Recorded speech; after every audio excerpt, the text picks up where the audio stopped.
This tree is probably one of my most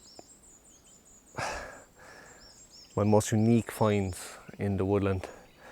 As you can see, I'm in the middle of a typical coniferous woodland here, and I was out one day purely out for a walk, no cameras, and I just started exploring, and I came across this sapling, and it's in the middle of this clearing. It could not be placed or situated any better. I mean, if it was in between any of these trees, it would be lost, but it's here in a clearing that gives me enough space, gives me enough freedom to shoot it with no distractions, and it's still got its vibrant orange leaves that apparently leaves hold their colour like this orange colour because they're still clinging on some nutrients that the tree might need during the winter time or early spring.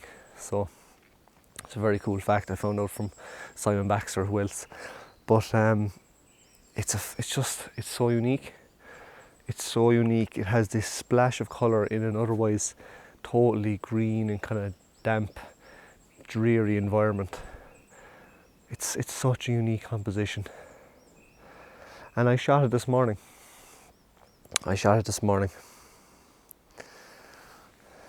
In much nicer conditions than this here. Sometimes in landscape photography, conditions are so fleeting that it can literally be a matter of seconds between getting an image and not getting an image.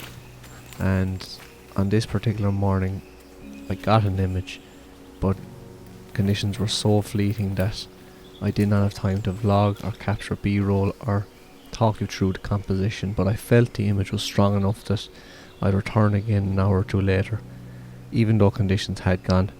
But I still wanted to talk you through the composition, show you my thought process, and give you an idea of what it felt like shooting that image during those particular conditions. So it's a little different, not something I've done before, but I hope you enjoy the video all the same.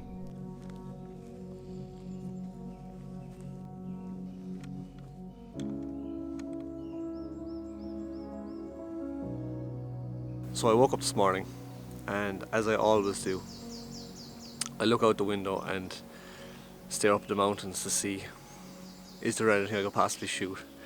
And especially now with the sun rising that bit earlier, I can afford to get up, go take a photograph and be back down home again in time for work. But I woke up this morning and I could see the mountains just shrouded in cloud. I couldn't even see the mountains because there was so much low cloud hanging over them. And whenever that happens, I come to this location because it's high up. So when there's really low cloud, it's essentially like fog, but it's not. It's low cloud and mist. And I always come to this location here because it's quite high. It's at one of the highest points of the mountain, so you know that the fog or the mist is going to be in and around these trees. Now, I didn't have time to vlog due to obviously having to be back home in time for work. So I just took my 7300 Z6 and tripod, and that's it. And I came exactly to this spot, and I got a very nice image, a really, really nice image that I'm incredibly happy with. Now, I would have liked to have done the whole thing there and then, but it just wasn't possible. So I said I'd come back when I had the time and kind of talk you through it, recreate it some way.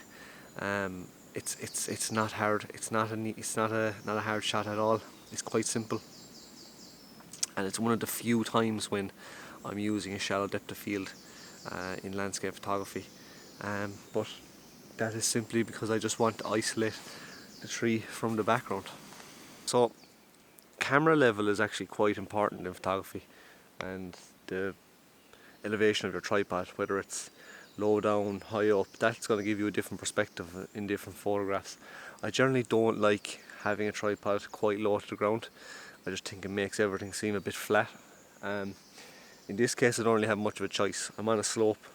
The tree is higher than the camera, so I'm really shooting it kind of eye level, which gives it a nice perspective. and I'm at 120 millimeters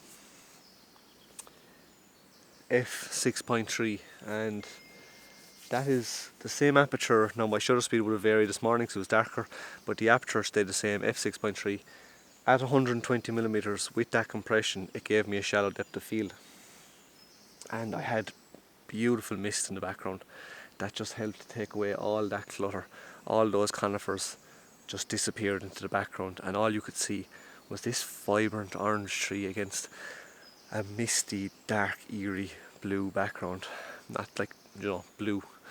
I had to like desaturate it in post and stuff, but it was just, it all came together so nicely, and it really is the only conditions that I wanted to shoot this tree in. Now, I do think that the sun is behind me now, so it would be coming in through these trees, and if the sun did come out, you could possibly get another nice image with just a couple of beams of side light coming in. But yeah, for the most part, I just wanted to shoot it in the mist with the long lens. No filters. I had a polarizer on, but it was only slightly polarized because there was a lovely shine off the leaves, so I didn't want to take off that. They were catching the soft light from the mist from the cloud. I didn't want to take that off the leaves, so yeah, it was a really nice image. And even now, it's a nice shot. I mean, I'm looking at it here now, and it's just quite unique. It's just so unique to find something like this completely isolated on its own.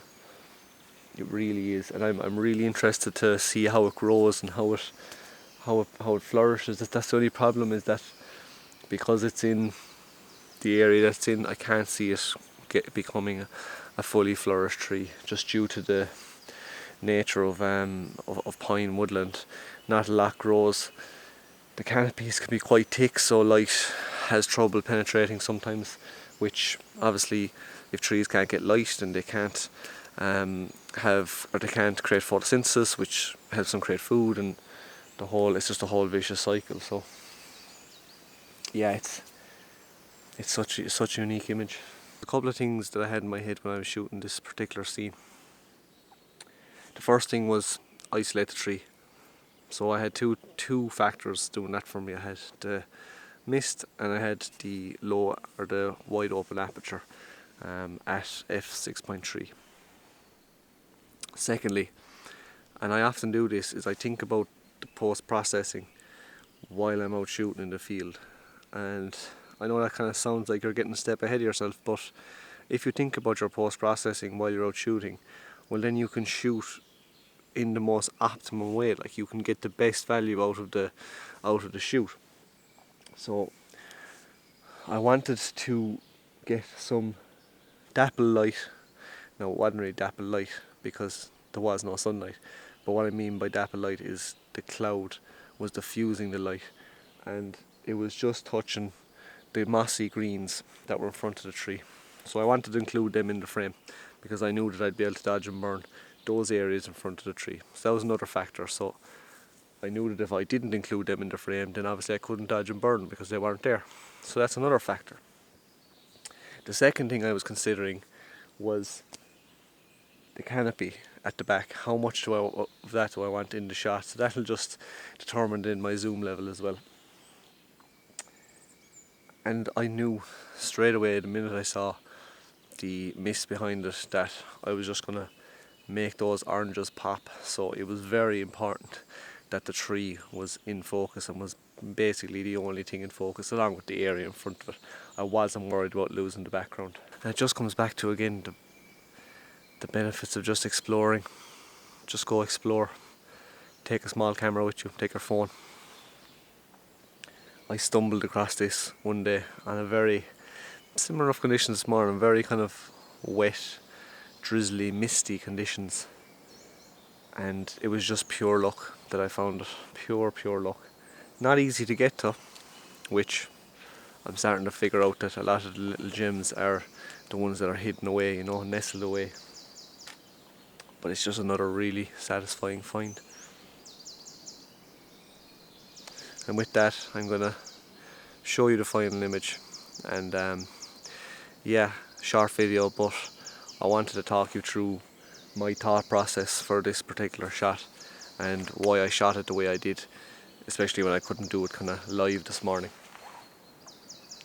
Yeah, what a fantastic little tree. Let's think of a name for it. I think I'm turning into a woodland photographer. Don't have much of a choice, it's all I have on my doorstep, but it's definitely pushed me, this lockdown has definitely pushed me to really explore my local area, like from head to toe, top to bottom. And I mean, that's why I found these little gems, so I can't complain. Yeah, with that, I'm going to let you go. Enjoy the image. Stay safe, all the best.